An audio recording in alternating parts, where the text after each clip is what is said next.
তার মানে হলো আপনার মানুষের বানানো তন্ত্রমন্ত্র, মানুষের বানানো ব্যবস্থা, মানুষের বানানো মতবাদ, এই সবগুলোকে অস্বীকার করতে হবে। এটা কুফর বিত তাগুত।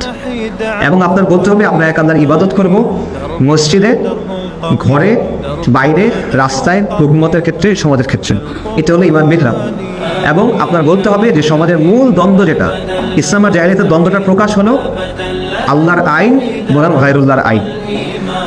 ইসলামের যে স্পিরিট আছে, ইসলামের যে মানে সার নির্যাস, ইসলামের যে সৌন্দর্য, ইসলামের যে রুহানিয়াত, এগুলো আলটিমেটলি পরিপূর্ণভাবে প্রকাশিত হয় ব্যক্তির ইবাদতের মাধ্যমে তো অবশ্যই, বাট এটা একটা প্রকাশ হয় পুরো হুকুমতের মাধ্যমে। এই জন্যই তো নবী সাল্লাল্লাহু আলাইহি ওয়াসাল্লাম একটা হুকুমত তৈরি করছিলেন। রাষ্ট্র বলাটার ক্ষেত্রে অনেক ইস্যু আছে, হুকুমত তো প্রতিষ্ঠা করছে, এখানে কোনো সন্দেহ তো নাই, রাইট? সো ইসলামের শিক্ষাটা পরিস্ফুটিত হয় ওই হুকুমতের মধ্য দিয়ে, ওইটাই একটা সমাজ তৈরি করে। ইসলামের পরিপূর্ণ বহিঃপ্রকাশ ওই সিস্টেমের মাধ্যমে হয়, যেটা আল্লাহ আমাদের দিয়েছেন, রাইট? একইভাবে কুফরের পরিপূর্ণ প্রকাশটা একটা সিস্টেমের মাধ্যমে হয়, যেটা কাফেররা আমাদের দিছে, সেটা হলো এই সেকুলার ব্যবস্থা। সেকুলার ব্যবস্থা কিন্তু তত্ত্ব নিয়ে আপনার সামনে আসে না। আপনার দৈনন্দিন জীবনে কোনো তত্ত্ব আপনারা শুনেন নাই, কিন্তু আমাদের জীবনটা সেকুলার হয়ে গেছে। কেন? কারণ এই সিস্টেম তো সেকুলার, রাইট?